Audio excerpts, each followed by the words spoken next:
से वो प्रत्येक सवाल किया गया जो आप लोग जिसका जवाब चाहते थे।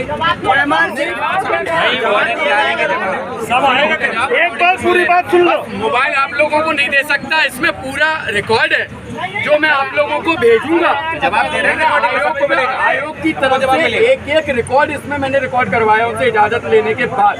मैं आपको शॉर्ट में बता देता हूँ चीजें, बाकी आप वीडियो में देख लेना। शांति बनाए रखो, शांति बनाए रखो, हम आपको एक एक चीज बता देंगे। सबसे पहला प्रश्न था हमारा 2019 की मुख्य परीक्षा के रिजल्ट को लेके। हमने वही सवाल उनसे किया, उन्होंने जवाब दिया कि हम सरकार से परमिशन ले रहे हैं। मैंने उनसे पूछा कि जब 27 जनवरी 2020 को कोर्ट ने स्पष्ट आदेश दे दिया है कि आप लोग अपनी नोटिफिकेशन के अनुसार प्रक्रिया जारी रख सकते हैं, आप फाइनल सूची हमारे आदेश के बाद जारी करेंगे, फिर आपने रिजल्ट मुख्य परीक्षा का क्यों नहीं दिया? तो उनका कहना है कि कोर्ट ने जो हमको गाइडलाइन दी थी वो प्रारंभिक परीक्षा को लेके दी थी। ये बात सही है कि कोर्ट ने किसी प्रकार की मुख्य परीक्षा पर रोक नहीं लगाई हुई है। हमने उनसे पूछा कि क्या कोर्ट का केस जब तक सॉल्व नहीं हो जाएगा तो क्या तब तक रिजल्ट नहीं आएगा मुख्य परीक्षा का? उन्होंने कहा कि ऐसा बिल्कुल भी नहीं है। कोर्ट का केस कर रिजल्ट आए जजमेंट या ना आए, हमने मध्य प्रदेश शासन के सामान्य प्रशासन विभाग से एक बीच में हमने उनको गाइडलाइन मांगी है कि हम रिजल्ट जारी कर रहे हैं। मूल्यांकन का काम जो है लगभग में पूरा हो चुका है, उसकी कोई प्रॉब्लम नहीं है, रिजल्ट रेडी है। हमको सामान्य प्रशासन तरफ से जो भी जल्दी से जल्दी आदेश मिल जाए हम रिजल्ट जारी कर देंगे। हमें सारे बच्चों की भावनाओं को समझ में आ रहा है, हमने उनको सारी बात रखी। 2019 का मेंस दोबारा नहीं होगा, ये आप लोग बिल्कुल, उन्होंने कहा कि ऐसी अगर गलत फहमी है तो तत्काल प्रभाव से निकाली जाए, सीधे रिजल्ट आए। मुख्य परीक्षा दोबारा आयोजित नहीं होगी, जो हो चुकी है वही होगी। उनका आदेश का इंतजार, उनके आदेश का इंतजार। तीन चार उन्होंने बोला, हमने उनको ये बोला कि आप कब तक जारी करेंगे, तो उन्होंने अपना पुराना स्टेटमेंट रिपीट किया। उन्होंने कहा कि हम जल्द से जल्द जारी करने की कोशिश कर रहे हैं। जल्द से जल्द डिसीजन सुनो, मैं आयोग का चेयरमैन नहीं हूँ, मैं डिसीजन लूंगा। मैं अपनी बात वहाँ रख सकता हूँ, उनका जवाब सुन सकता हूँ, आपको बता सकता हूँ। सही बात है। उन्होंने कहा कि हमें जैसे ही सामान्य प्रशासन विभाग से इजाजत जल्द से जल्द मिल जाएगी हम जारी कर देंगे। उनका कहना है 2019 के मेंस की बात चल रही है, क्लियर? 19 का मेंस क्लियर, कोर्ट ये सॉल्व नहीं होगा, उससे रिजल्ट का कोई संबंध नहीं है, ये आयोग का कहना है। कितने दिन क्यों लटका है? वो भी दिन सामान्य प्रशासन विभाग से उनको इजाजत नहीं मिली। क्लियर? क्लियर पॉइंट 19 का दिक्कत नहीं। दूसरा हमने उनसे बोला 2020 की प्री के बारे में, हमने कहा आपने स्कोर कार्ड जारी कर दिया, आपने रिजल्ट जारी क्यों नहीं किया अभी तक?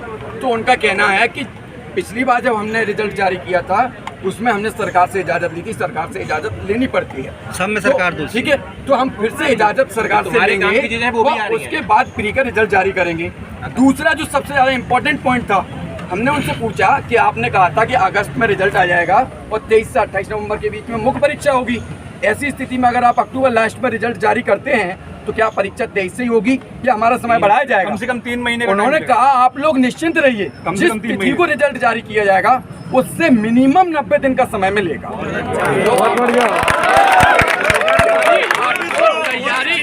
अच्छा, सबसे अच्छी बात हमारे पास ये बात, सबसे अच्छी बात ये बात हमारे पास ऑन रिकॉर्ड है ना? जिन लोगों का सिलेक्शन होगा 2020 की प्री में उनको कम से कम 90 मिलना चाहिए, नहीं मिलता है तो हम यहाँ आ सकते हैं, रिकॉर्ड है हमारे पास में, ठीक है? आयोग इसमें कुछ भी नहीं कर सकता। उन्होंने कहा कि मिनिमम 3 महीने का समय हम आप लोगों को देंगे। बहुत सारे बच्चों की यहाँ पे सारे दोस्तों की मांग थी कि समय हमको मिलना चाहिए मुख्य परीक्षा के लिए रिजल्ट के बाद, तो ये सॉल्व हो गई, मिनिमम 3 महीने का समय मिलेगा। अब बात करते हैं 2021 के प्री की। हमने उनसे कहा कि आपका प्रस्तावित था अगस्त में प्री का नोटिफिकेशन, आपने क्यों जारी नहीं किया अभी तक? उनका कहना है कि हमारे पास जो पदों की संख्या है अभी 150 से 200 है, हम नहीं चाहते हैं कि 150 से 200 हमको जारी करना पड़े, हम चाहते हैं कि इस बार की जो परीक्षा हो उसमें अधिक संख्या में ज़्यादा से ज़्यादा पद हों। इस कारण हमने फिर से लेटर लिखा है सभी विभागों का, जिसमें 10 से 12 विभागों के अभी आना है, वैकेंसी उनके तरफ से आना है। हम वो बाकी है, मतलब जो वो डीसी है, DSP है, गृह मंत्रालय से वो चीज़ें आएंगी, ठीक है। तो जब ज़्यादा से ज़्यादा थोड़े से पद हो जाएंगे तो उनको आपस में मर्ज करके फिर हम आपका नोटिफिकेशन जारी करेंगे। तो हम लोग भी ये चाहते हैं, हम लोग भी ये चाहते हैं कि 160 वैकेंसी पे नोटिफिकेशन ना आए, है ना। हम चाहते हैं कम से कम 200, 300, 400 पद तो कम से कम होना चाहिए। हमने उनसे निवेदन भी किया कि आपने 2019 में 571 पद निकाले थे, कोशिश करना कि आप लोग कम से कम 400 से 500 पद निकाल सकें, ठीक है। ये सारी बात थी। जी बताइए, कुछ पूछना चाहते हैं? तो मुझे याद है उसका सॉल्यूशन ये है कि उन्होंने पत्र लिखा है, पत्र का जवाब आ जाएगा, वो रिजल्ट जारी कर देंगे। नहीं, रोस्टर के बारे में कोई वो कोर्ट का निर्णय है, कोर्ट देगा, वो ये डिसीजन नहीं लेते। रिजर्वेशन कितना परसेंटेज देना है और रोस्टर देना है